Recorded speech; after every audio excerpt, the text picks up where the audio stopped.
Welcome to City Week, ladies and gentlemen. I am your host, Alton West. Today I'll have guests on from LSPA. Also, I have a guest on from the Harmony House Domestic Violence Shelter. So stay tuned for those interviews coming up in just a moment.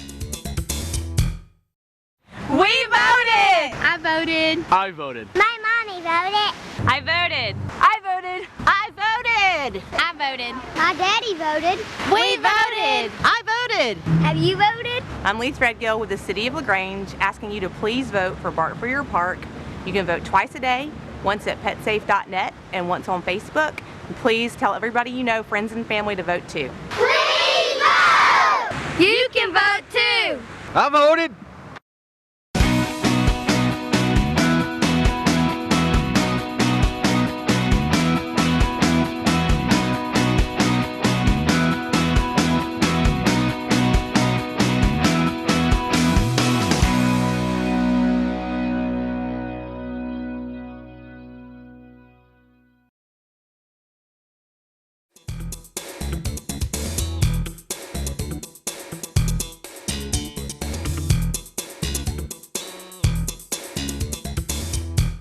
Welcome to City Week, ladies and gentlemen. Today I'm sitting down with members of the LSPA. I'm sitting down with, first of all, Valerie Longshore Sargent and Madison Finley. Ladies, welcome to the show. Thank you. Well, it's a pleasure to sit down with both of you all, and I want to start out by just kind of getting you all to introduce yourselves to the viewing audience, but I was looking at the last name Sargent here, and I was thinking back to some of my days in policing. I remember a gentleman by the name of Jeff Sargent. Any relationship? Indeed, he is my husband. Okay, all right. I do claim him. You do claim him, okay, do. very good. Jeff and I go way back. Before we came on the air, I was telling him we went off to North Carolina together to be trained to become dare officers together, and we were pretty successful. Both came back with most outstanding students. I know. He loved being a police officer, so it was one of his greatest things. Yes, it was. I'm going to tell you, those were the good old days, as we like to say. Right.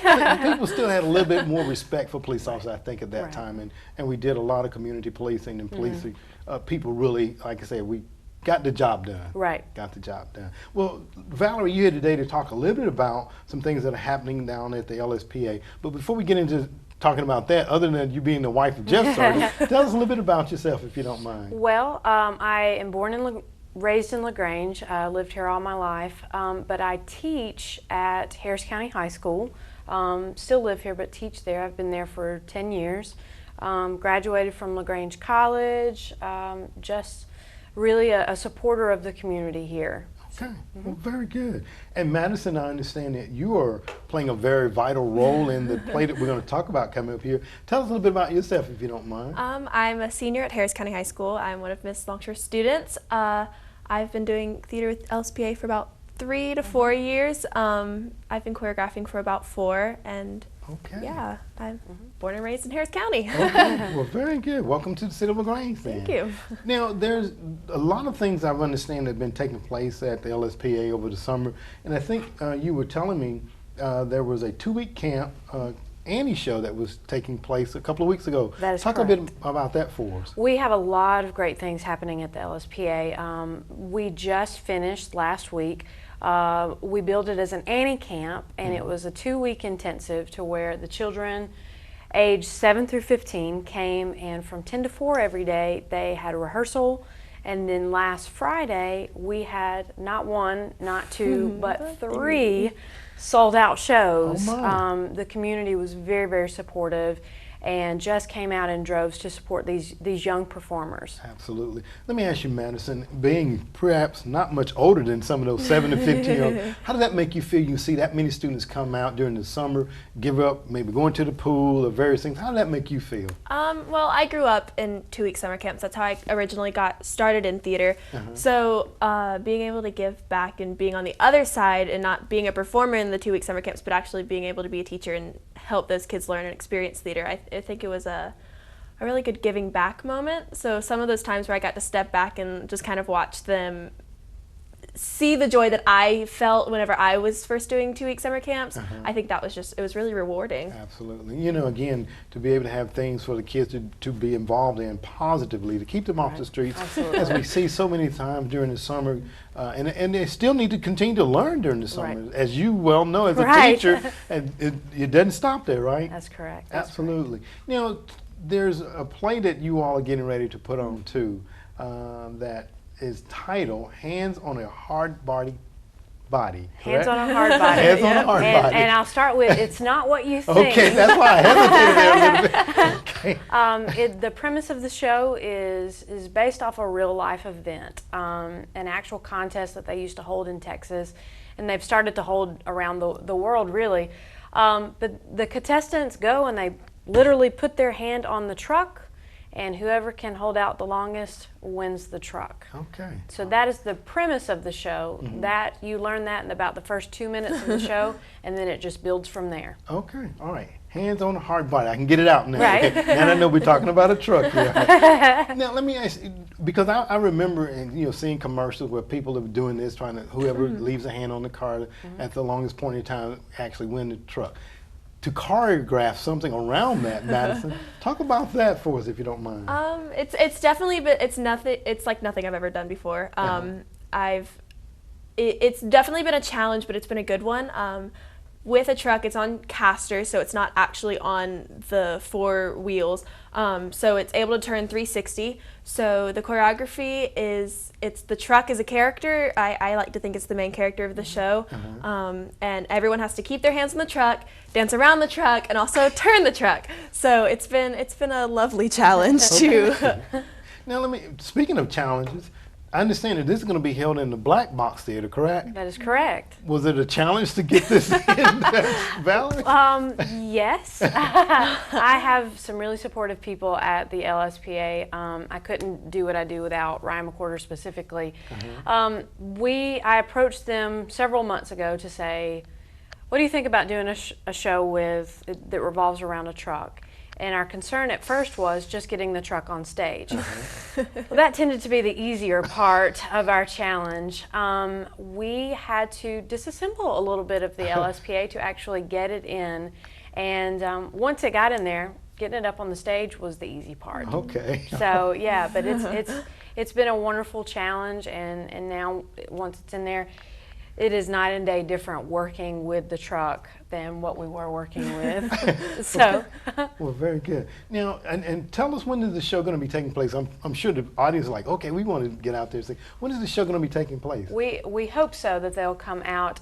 It opens next Thursday, which is the 23rd. Okay. And it will go Thursday, Friday, and Saturday, so through the 26th. And then again the following Friday, Saturday, and Sunday, which is July 31st, August 1st, and 2nd. Okay, very good. All right. And if anybody wants to get tickets or stuff like that, how can they do that, ladies? They can contact the LSPA at 706-882-9909 and reserve their tickets there. It is picnic-style theater, which people can come in.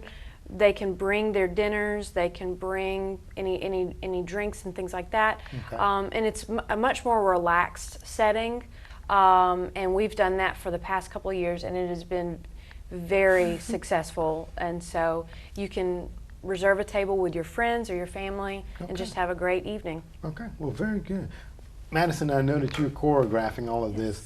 Talk about some of your cast members. How did you go about recruiting, if you recruited? How did you go about selecting the individuals? Well, with the casting process, we had 3 audition days, and a good amount, about 25 people came, and we would sing, and then she'd ask for a redirect, which she would ask for a different song, maybe a different style, and then we'd give her another selection, and then we would dance. And so since we didn't have a truck at that time, we would put 2 big round tables, and we did the choreography for one of the songs, Joy of the Lord, and I would teach them as if that was the bed of the truck, and we learned the choreography around the table. We did a little bit of a beat percussion section, and from there we just looked at who was able to pick up that style of choreography the best, as opposed to just being in a blank stage, moving your feet. Now it's all in your hands and all in the object that you're dancing That on. you're Yeah, dancing so Interesting.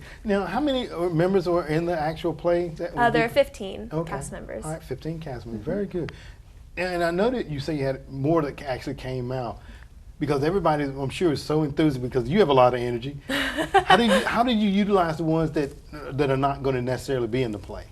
Well, casting for one, since these people are they're real people based on a documentary. It called for specific roles, so the casting was a little bit different than most shows where you can kind of fudge a little bit of where you put them.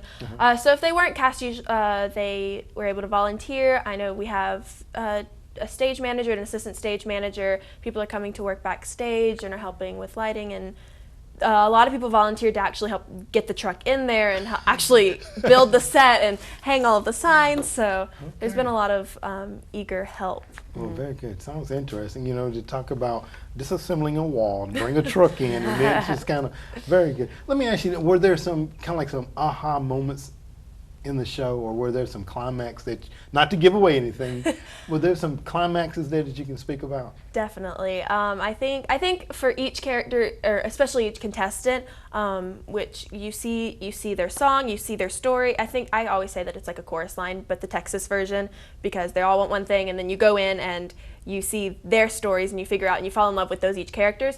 So I think each person has their own climax, but I would say there are probably two climaxes that really just leave the audience speechless. There's one at the end of Act 1 where everyone's heated and it's everyone's been there for so long. They're standing, they're tired. Conflicts have risen. Feuds have happened over the truck, but you can't leave. You have to keep your hand. You have to be in close quarters with those people. And then there's a second one, which I won't give anything away, but a specific character has a coming to God moment. His entire demeanor changes from this one song, and I think that one song is one of the climax pivotal moments, not only for that character but for the show in general. You kind of reflect on the show all through Act 1 and half of Act 2, and you think, well, now it makes sense. Now I see that person in a completely different light, and his character is one of the driving characters of the show. So I think that's just one of those moments where the audience just goes speechless, and they just have to watch in awe with. Very good. So again, if they want to see that aha moment or that climax, definitely get your tickets. Valerie, if you don't mind, give them the contact number at the LSPA one more time. Sure, it is 706-882-9909. Okay. What are some upcoming events that we can look forward to from the LSPA? Well, the LSPA has a great season ahead. Following this, we're going to do Ryan, that I mentioned earlier. He is directing the fall show, which sort of has a zombie feel to it, playing off some of the popularity that's happening right now. And he's going to be asking for a lot of young people. So if you have any children, if you're watching and you're interested, those auditions will be happening soon. And again, just a full season. Annie and Hands on a Hard Body kick off the season, so we still have a whole year to go. Okay. Well, very good. Well, ladies, you got me excited about coming out to see this. Awesome. And just to see the truck in there and rotating, and people, like I say, especially when the tension starts to build and you want to take your hands off and put them on somebody else. But I definitely want to make sure that the audience come out, get your tickets, come out and support. Madison, I want to thank you very much for being on the show today. And Valerie, I want to thank you very much for being on the show today. Thank you for having us. All right, ladies and gentlemen. Stay tuned, ladies and gentlemen, for more City Week in just a moment.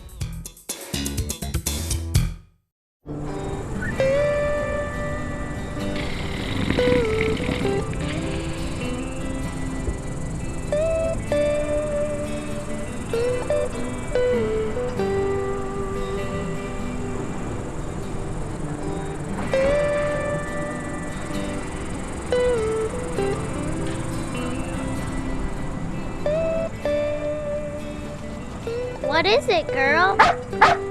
You want Mom to vote for a pet-safe dog park? Okay, let's go tell her right now. Mom, can you vote for a pet-safe dog park? Well, sure I can. How do I vote? Thanks, Penny. That's easy. I just go to www.petsafe.net and vote for LaGrange, Georgia in the Bark for Your Park contest.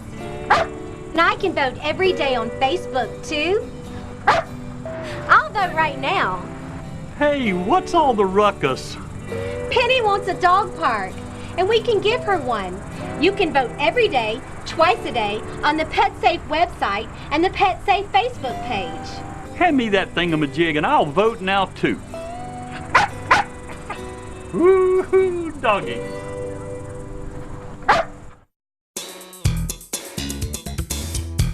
Welcome back to City Week, ladies and gentlemen. Now I am sitting down with the Executive Director for Harmony House Domestic Violence Shelter, Michelle Benningfield. Michelle, welcome to the show. Thank you, Alton. It's great to be here. Well, it's good to sit down with you and talk about a subject that sometimes is pretty difficult for us to talk about, but it's something that we do need to talk about, and it's something that is prevalent here in our society and in our community.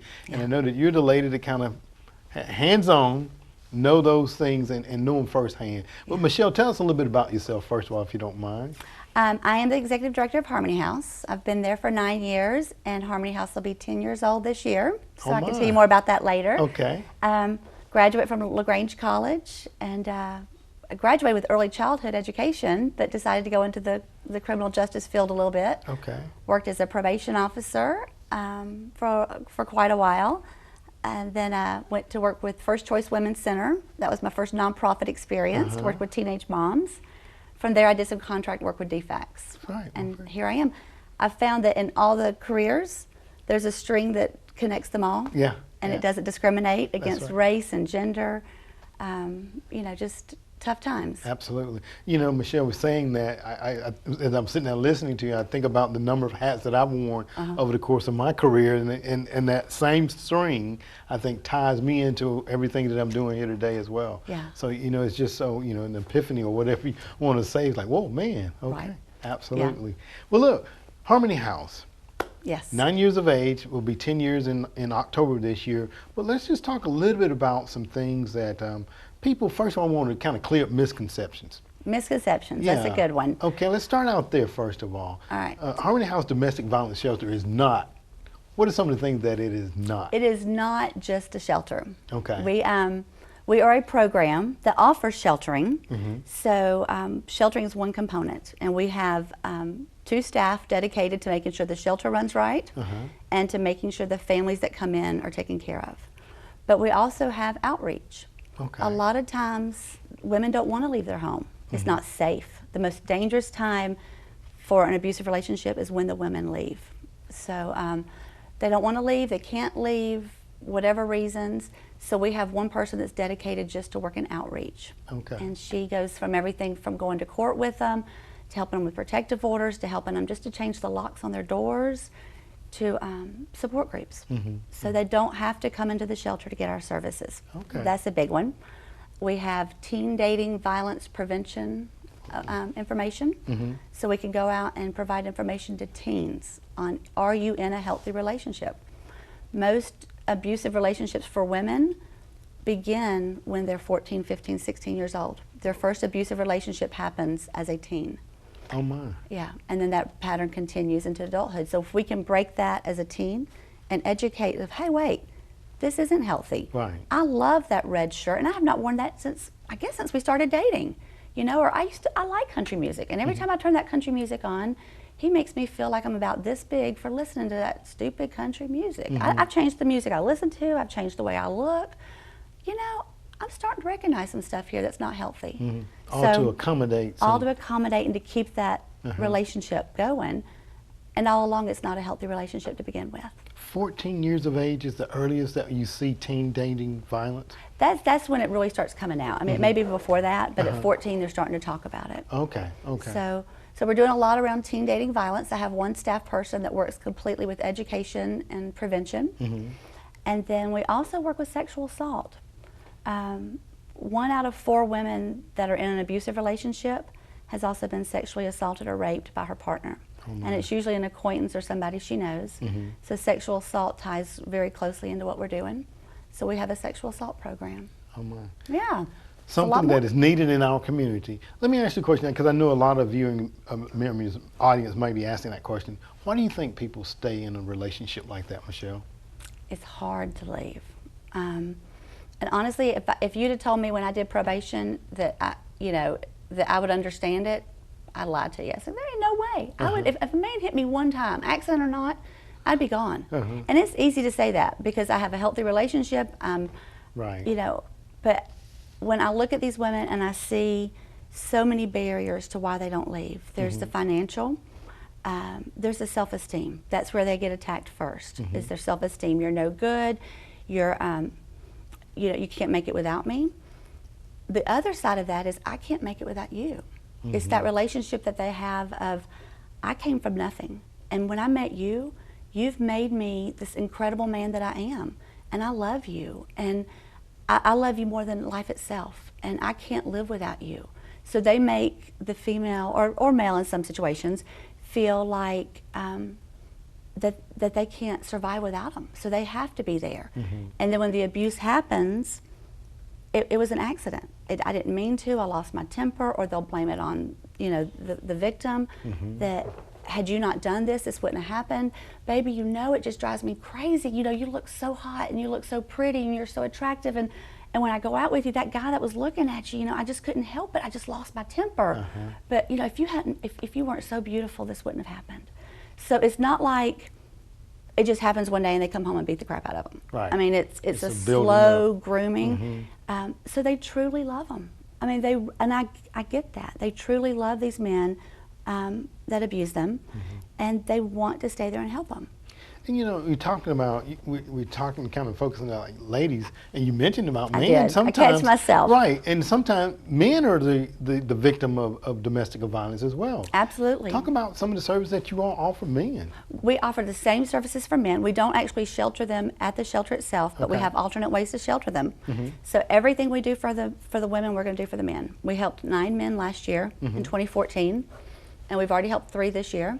So men are definitely victims of domestic violence. It's a lot harder for them to come forward and share that information. It's the stigma, you know. It is. It's a lot more difficult.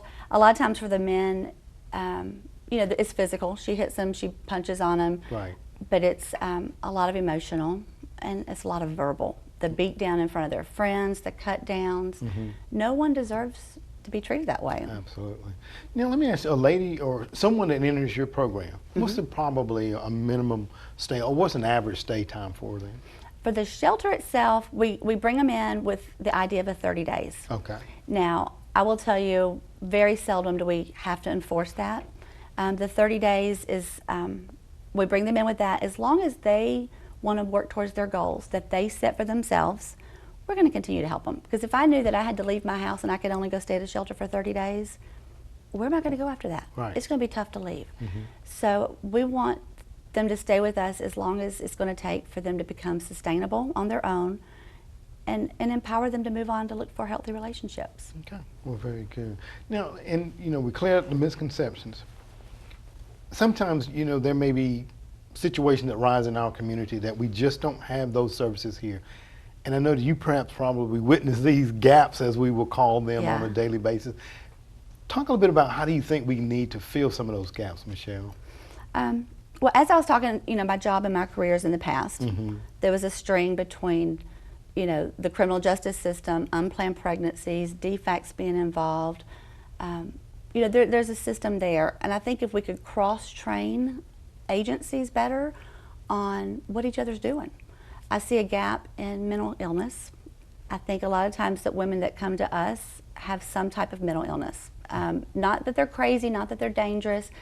It's, you know, domestic violence women are looked at being, you're crazy. You know, either you're crazy because you stayed or you're crazy because you fought back, you know. But after a while, there's that anxiety, there's the trauma, there's all that goes on. So I think educating people that work in the mental health field about domestic violence would be key. An area of aging. I think there's a huge gap for the elders. Elderly abuse is so underreported. And there's a lot, I mean, we had a call last week on someone that was an elderly person being abused. It wasn't a good fit for our shelter just because his disabilities were more than what we were trained to do. So there's a gap that I can see in my own program. Okay. But at the same time, there was no one to serve him. So I think serving elder abuse, partnered with mental illness, partnered with domestic violence, we've got some opportunities here. Absolutely, absolutely. Speaking of opportunities, Michelle, you know, and I know I want to thank you and your staff for what you all do here for our community.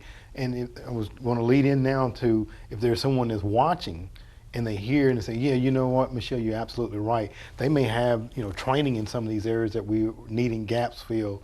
Yeah. And they want to volunteer. How can a person that may be watching, that want to volunteer time, how can they do that through your organization? Give us a call. We have a volunteer training scheduled for the week of August the 14th. Okay. It's about a 2-hour training. And I think you'll post the number up at the end, but I'm going to go ahead and tell you what the number is, and I'm going to give you a name for the contact. So if you want to write this down, the number is 706-885-1526, and they can ask for Amanda Jeter. She is my volunteer coordinator, and we'll get some training scheduled. And the training could be anything from working hands-on with the women to the children to kind of doing some behind-the-scenes stuff. You know, I'm just not ready to work with these people, but I want to be, you know, a behind-the-scenes person that keeps the program going. Absolutely. We'll find a way to make them fit. Okay, very good. Well, let's finish up on a happy note. 10 Yeah. years of age. Yes. In October. Yes. Upcoming event. Talk about it for us. Well, our big one for October is a candlelight vigil. Okay. That is an event that we do in October, and it's a time that we remember all the people that have lost their lives due to domestic violence. Last year we had 8 in our community. This year, I don't believe we've had any. I can check to make sure. I don't think we've had any because of domestic violence. But I will check and get back to you if that's different. That's fine. But it's a time to remember the ones that have lost and gone on before us. It's a time to honor those that got out and survived. And it's a time just to bring awareness to the community that there is an issue here and that there's something for everyone to do. Very good. Michelle, can't thank you enough. Excuse me. Go ahead and give them your contact information if anybody wants to learn a little bit more about what you do and the services you provide. Tell us your contact number if you don't mind, one more time. My office number is 706-882-4173. And my email is my initials, MLB, like Major League Baseball, at harmonyhousega.org. Okay. Well, very good. Michelle, always a pleasure sitting down with you. Quite interesting. And we just want to hope that we want to see domestic violence eliminated from our community. Yes. And we're going to believe that there were none that were lost this year, Yeah. so that when we meet in October, we can really celebrate. Absolutely. Because one is too many. Yes, absolutely. Absolutely. Michelle, thank you so much for being on the show Alton. today. I enjoyed it. All right. Ladies and gentlemen, stay tuned for more City Week in just a moment. I voted. I voted. My dad voted. I voted. Our mama voted. I voted. Have you voted? I'm Jim Thornton, Mayor of LaGrange, and I'd like to encourage you to vote for the Pet Safe Dog Park Grant. You can vote twice a day, once at petsafe.net and once on PetSafe's Facebook page. Let's win this, LaGrange. Please vote. I voted. Have you voted? I voted.